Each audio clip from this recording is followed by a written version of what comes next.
Hi, we are Danny and Jamie of Books Are My Fandom, and we are live for another round of Bamfs Aloud with our seventh I think it's eighth author interview featuring Mike Shelton, author of the Cremolino Prophecy. I'm not sure if I pronounced that correctly now, so I'm going to get you to... Yep, that sounds great. Okay, so I am Danny. I'm Jamie. And we are joined today by Mike, who's here to talk about his books and about being an author. So welcome, hello, and let us start with you, Mike, introducing yourself and your novels. Okay, I guess just a little background myself. I have a wife and 3 kids, been married almost 27 years now, and have been reading and writing since as long as I can remember. I remember specifically in the 3rd grade, making my first book. We had an assignment to write a book, and we got together with the teacher and we bound it all up. And so it's really horrible now when I look back on it. Well, I was in 3rd grade. So that's the first time when I began writing. And I've been writing things off and on for quite a few years. And with children and work and everything else, just never got far enough in it to publish it until about 2 or 3 years ago. I decided to really get serious. The book industry had changed where I could self-publish. And the book of my main series, The Cremolino Prophecy, which is a trilogy, the first 2 were basically written as 2 books in one over the last 20 years off and on. And it got kind of long for one book, so I split it in 2, and about 2 or 3 years ago wrote the 3rd one, and then really started going through the editing process in the last 2 years and got covers made for it. And in last February came out with the first book, and all 3 in the series have now been released this last year. Okay. I really, I like how I like the covers and how they all match, and they also show the sort of the characters changing and coming more into their own as well. Yeah, I found a wonderful illustrator. That was one of the big things. I wanted it to have an illustrated cover that really kind of, you could look at it and kind of get a feel of what the story was about. That was important to me. Okay, so just as an FYI, Danny and I are going to be reviewing the first book, The Path of Destiny, on February 16th, where you'll be able to see this video again. As well, Mike is part of our Where Are They Now feature, and he has a guest post, and it's going to be posted on Monday. And you'll also be able to win a set of the books there as well. So check back on Monday and then again on Thursday so that you can do that. For today's session, we're going to start by asking some questions and then open the floor to you guys to ask questions under the hashtag BamfsAloud. So start asking those questions now, and then we'll choose some at random to ask later on in the show. You can also ask questions if you're on YouTube. There's a chat box, which if you want to talk to us, I'm manning that. So you can say hi there if you're watching, and ask any questions that pop into your head while you're watching. Okay, so first question. Tell us a bit about your main character, Darius. So how, where does he begin and how does he grow throughout the first novel?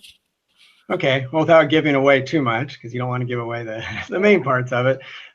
Darius is an older teenager. His father is the king's first counselor, and Darius kind of recently hasn't got along with his father. He doesn't want to follow his father into politics. And I'm not giving anything away, because in the first chapter, he discovers he has some kind of magical powers, and they're kingdom where he lives, the realm, and so he doesn't quite know what to do. And so we watch him kind of excuse me, throughout the first book and really into the second book, kind of really discover who he is and who he wants to be. Does he want to be in politics like his father? Does he want to fight in the army? Does he want to become a wizard? Also during this time, he befriends a girl from the farmlands outside of the capital city, who are kind of looked upon as kind of a lower class people. And so that's another point of friction with his father. So I think especially the first book and really into about the second book, he really struggles with who he is. And that's kind of where the name, the kind of the path of destiny. What destiny is he gonna go? Is he gonna fulfill what he really needs to do? Is he gonna run away? Is he gonna conform to what everybody wants him to do? So I think he's a character that has a lot of growth.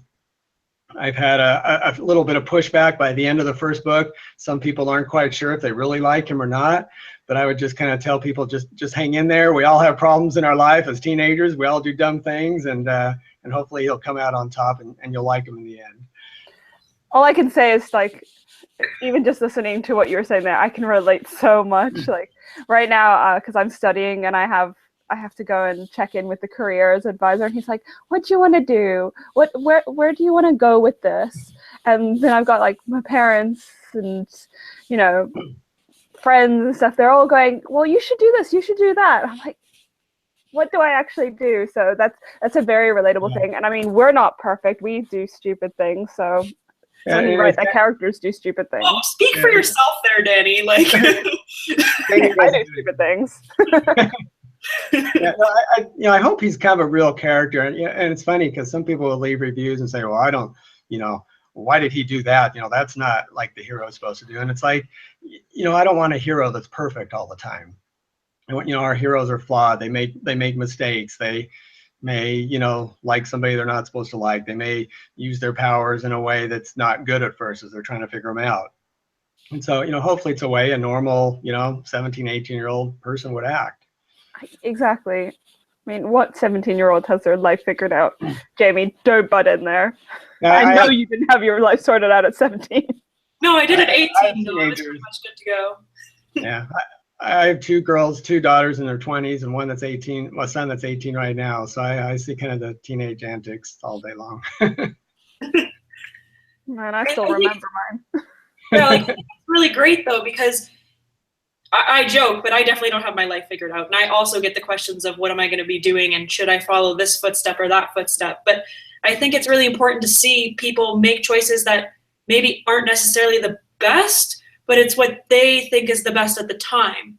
And right. I think that's what really resonates with people, is that, like, yeah, of course you're thinking, oh no, don't do that, because that's not something that you want to see them do because you know it's wrong, but they have to learn that for themselves. And I think that's really important. So our next question is, who is your favorite secondary character and why? So Darius's best friend, his name's Kellen, and it's spelled K-E-L-L-N. Some people have misunderstood how to pronounce it, but it's Kellen. Okay. And, I was going Kellen. Kellen, yeah, I know. It's Kellen. And it was actually a real name of a friend of one of my daughters. So I don't even know if he knows I used it or not, but I should tell him someday.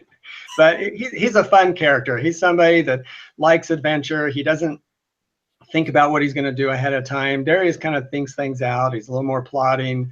Kellen, it's like he sees something and he just jumps into it. And it really starts off in the first page of the book. You see him. He's supposed to be studying in school for a class, and he ends up wandering around and finding a hidden door, and that kind of starts their adventures. And one of my favorite lines by him is when Darius first discovers he has magic, and it's really the cover page, or the cover of the book is the scene, and Darius has a flame come out of his hand, and Kellen's telling him he's a wizard. And Darius saying, I'm not a wizard, I'm not a wizard, because wizards aren't looked down or looked kind of down upon around there. And Kellen says something to the effect, a wizard? What do you mean you're not a wizard? Do you have flames come out of your hand every day? So it's, he gets all excited about Darius's magic, and he's there through the book, kind of just as Darius's friend. They kind of have some separate adventures for a while, but I think he's adventurous, fun-loving, but also a very loyal friend throughout the series. I just want to say, Jamie, if you suddenly got magic, because you would be the one that got magic, I would be so jealous. I don't think I'd be supportive because I'd be jealous. And I'll put a little plug in. I actually wrote a prequel novella that it's 99 cents on Amazon, but if you sign up on my website, it's free. And it's basically an earlier adventure, a few years earlier, of Kellen and Darius together. That kind of just shows a little more of Kellen's kind of antics and feel for adventure. Okay. I think that would be me out of the two of us, but okay, so next question. What was your favorite scene to write in The Path of Destiny, and did this come into play in later novels as well? Did it connect to anything later on? Yeah, I had a lot of really fun scenes, and obviously, if somebody discovers they have magic, that's kind of a fun scene because I think that'd be pretty cool to have fire come out of my hand, and have some power. But actually, one of the funnest scenes to write was in an archery competition, and Darius and Kellen both enter. Darius is really good and has won his age group the last couple of years, but he has kind of a nemesis in the first part of the book, and he's a year older than Darius, and he just goads him on. He's somebody that wants to be a noble. He's arrogant. He's good looking. He is always hanging around the other nobles and the girls and everything, and he just teases Darius over and over. And during this competition, it gets to the point where he teases Darius so much that Darius loses his temper. And you can imagine what could happen to somebody losing their temper if they also have magic. Yep. That he's struggling with. And I think the scene was just really fun to write. There's a lot of, I think, fun and excitement and suspense in it. He does let his temper go a little bit, and he shoots the arrow in the end of the contest, kind of just barely kind of whizzing by this nemesis named Sean of his, where people think he's really trying to shoot him, but he's really seeing that kind of sets his personality up a little bit as he starts to get a little more angry and a little more frustrated with the magic he has. But Sean as a character will come into play throughout the book, and he's kind of almost a checkpoint for Darius. He wants everything that Darius has. Darius is the son of the counselor. He's got powers. And that's what Sean wants. Sean wants fame. He wants power. He wants fortune. And so he's always there as kind of an opposite to Darius, and some interesting adventures happen with him later in the second and third book that are really fun to see. Oh, I could think, for some reason, I kept thinking of Pokemon and like Ash. I don't know why that came to my head. This nemesis that always wants everything you have, and I was like, Ash. I was going to say the description of Sean kind of sounds like me. I'm arrogant, good looking, always hanging around people. And you want all the power, right? Yeah, I want everything. I'm a queen. I don't know. Why not? Okay. I want to be like, I don't want to, like, even now I don't want to be the main power person, but I want to be like their best advisor, so that I don't have to give the speeches, but they listen to what I tell them to do. There you go. You want to be the puppet master. Exactly. That is my greatest desire in life, to be a puppet master. You can be my puppet master. Okay, you can give the speeches. Okay, so next question. The sequel is currently, or actually no, all of the books are published now. What was it like writing, because you wrote the first two together, so how was writing those different to writing the last book?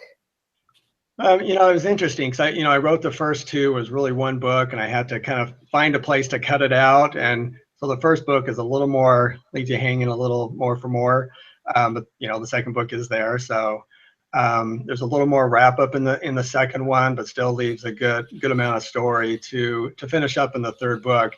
I think that, as you get to the third book of a trilogy, and especially in fantasy where you're creating a new land, system of magic, new kinds of people, it really gets a little more difficult to make sure you're consistent with everything, that you continue to describe people, that your system of magic doesn't do something that it's not supposed to, that when they're traveling places, it makes sense how long it takes for them to get there, and the names are all consistent. I know as I went through editing my third book, all of a sudden I'd find someone's, a name pop up that was different, that maybe I'd changed early on but forgot about it. And So I think just consistency in the story when you get that far through a story is making sure you keep people consistent to their nature, and you move the story ahead without it being kind of, without getting too slow, that you still have a good storyline to end with, and then it makes sense.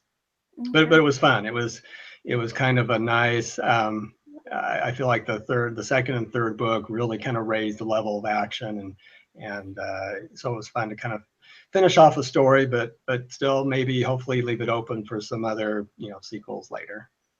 Okay. That actually connects to an audience question we have. So I'm going to take the audience question and also add on to that question. Okay. So Katie Bookwise from Twitter asked, do you outline, and how do you go about doing that? And from what you're saying as well, I was also wondering if you sort of made yourself a little guide or like kept track of the names or so on throughout if you had a way of keeping track of everything as well. So do you outline and do you keep track across the stories? When I first started writing, I just had an idea in my head and started writing and didn't keep track. As I went through the story, it was really my wife who said, you should look up pictures of somebody. So you have a picture sitting in front of you of someone you want Darius to look like, and Christine and Kellen, and, so you're consistent when you describe them. And so I did start doing that, and that helped to, just kind of find somebody's picture on the internet that looked like my character. So I was consistent in how I described them. As I got further along, especially by the third book, and some books I've written since then, I'll start off with a kind of a general idea, and I will do an outline, kind of just a sentence or two, chapter by chapter, of where I want to go. But I will tell you, usually by the third chapter, I throw the outline out and I have to redo it again, because my characters become a life of their own, and they make a decision that I wasn't anticipating. Somebody ends up liking somebody or finding something or traveling somewhere, and it's like, oh no, there goes my outline. and so after about the third or fourth chapter, I'm redoing the outline again. And that usually happens about every 3 or 4 chapters. But I do like to keep an outline ahead, just so I kind of know, where the climax of the story is going to, when, where it's going to end, so I can make sure that I get all the characters where they're supposed to be at the right time and the right place. But it's always open to my characters making their own choices and blowing my outline out of the water. So it's kind of like you have like specific places they have to go, but how they get there is up to them, sort of thing. Yeah, it is, and it's kind of fun. And every once in a while, all of a sudden, a new character will just pop up. Somebody will be going somewhere, and they'll meet somebody, and all of a sudden, this new character will become part of the story. And it's like, oh, I never had that character in my outline, so I'll have to go and make sure they're there. And yeah, but I kind of, I just kind of, as I write, my characters just kind of take a life on their own and make a lot of their own choices. And as long as I can get them to the end where I want, I kind of let them do that a little bit. Okay, so one of my questions that I didn't actually include into our list because I was like, oh, I should be professional. What's your favorite fantasy novel of all time? Oh boy, I've been reading fantasy since I was, I've been reading fantasy 40 years probably. So I don't know about a specific novel. I do have some favorite series. I would say the Robert Jordan Wheel of Time is probably tied with Terry Goodkind's The Legend of the Seeker series. Both of them, I'll read over and over every few years. I think Brandon Sanderson finishing up Robert Jordan, he did an excellent job, and I really enjoyed kind of the ending of his books. Both series go for 12, 13, 14 books, and sometimes it is hard to keep going, because sometimes in the middle they kind of wind around a little bit. But both of those authors and series, I just really enjoy the world building that they've created, and the characters just seem very real. And so that's I like them. I like Terry Brooks as a fantasy author. I read a lot, and so there's a lot of books that I've read. The Wheel of Time is actually the first series that I read as like when I was a kid for quote unquote adult fantasy novels. Yeah. So I feel that. I remember waiting for it to like finish because I was still so young and there weren't like the ending novels coming out. And then like I reread them as audiobooks and I was just like, oh, I feel like I missed so much when I read them the first time. But I was really young too. But even still, you know, you're listening a little bit differently than when you're reading. But yeah, those like that series just like shaped me as a person. So yeah, and I think, you know, he was just brilliant because one of the things that he did was he names pretty much every character in the book. You know, you walk up to somebody and ask them a question, or somebody in an inn or walk down the street and he gives them a name. And, you know, I don't know how he kept track of so many names, and how Brandon Sanderson picked it up and finished it. He must have, you know, spent a lot of time on that. But yeah, especially since the names weren't like typical names, they were fantasy names. Yeah. So it's not exactly easy to keep track of. I know even for myself when I was reading, I was like, who's that person again? Oh, right, it's that random person we met at the inn 3 books ago. So That sounds confusing. That sounds really cool. I'm the kind of person that needs to have, like, I was having this conversation about, this was about computer games, but I need to like have a map or like a list of all of the different like characters and like who they are, and I will write myself guides for anything that's really complicated. You know, to keep track. Yeah, some authors will put, you know, in the back of the book or the front of the book who their characters are, and I've always, you know, said if I did that, what do you say about them without giving away something? You know, in the first chapter, in the first book, there's something, but maybe the second book and third book, there's something else. So I have put maps in all my books. I enjoy books with maps that show where to go. I like to visualize that, and so I enjoy doing that. Yeah, about your map, did you sort of come up with that map before or after you started writing? I came up with the map of the land before I started writing, and it was just my own sketch of it for a long time that I just kept next to me as I wrote. And as they traveled different places, you know, I tried to visualize in my mind how far some place was, and a few of the places I changed their names as I went along a little bit, just to conform to a little bit of my naming conventions. But then, you know, before I published it, I found an illustrator who happens to live in Denmark, I think is where he's at. Just found him on the internet. I liked other maps that he'd done and commissioned him to do the maps. And I just kind of sent him my drawing, and he did it up, and I think he did a great job with them. Okay. Is it the same person who did your covers that did the map, or are they different people? Different people. Okay. Yeah, both very talented. Okay. So Jamie asked what your favorite book of all time was. Now I have a question. So every show I ask a would you rather question, and this is my favorite thing. And what I do is I actually go and I have these questions randomly generated somewhere. So the internet has given you this question. Okay, so blame the internet if I don't like it, not you, right? Yeah. Would you rather have no fingers or have no toes? And why? Well, I would say as a writer, that would be a pretty easy question to answer. I'd rather have no toes, because if I didn't have any fingers, it would be awful hard to type with my toes, I think. And that's a balance thing. I think, like, as much as I would hate to not be balanced because I wouldn't have any toes, I could not live without like my fingers. Yeah. I do too much. I don't know if you noticed, I have a piano behind me, so that would be very hard to play. Yeah. And with shoes, with shoes you can hide that you don't have toes. If you don't have fingers, it's kind of hard to hide that. It'd be kind of freaky. Although you can always only buy fingerless gloves, and then you're stuff them full of something. Oh, that's so funny. Okay, and I think we have time for our last question, and that is, so we usually close our show with either or our #1 release, or if we're interviewing an author, we like to ask them what their favorite book of the year was. But given that it's quite early on in the year, we've asked Mike to come up with his favorite read from 2016. So, Mike, can you tell us a bit about what you picked? I read a lot of books. I read a book probably every week or two. So, and it's actually interesting, as I've published my books and I've published young adult books, I've been reading more young adult books myself, and kind of get the feel of them. And a book in a series I really enjoyed is a book called Emerge, and that's by Heather Sunseri.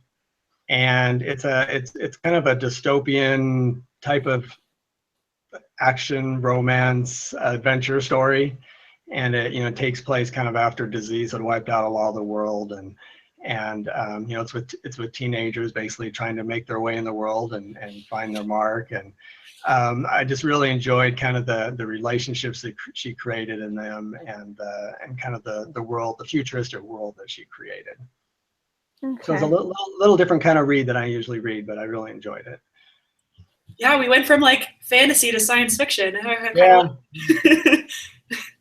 Okay, guys, so we're wrapping up now. Our next BAMF's Allowed, wow, that didn't come out right. BAMF's Allowed session is another top 5 release countdown next Saturday, February 18th.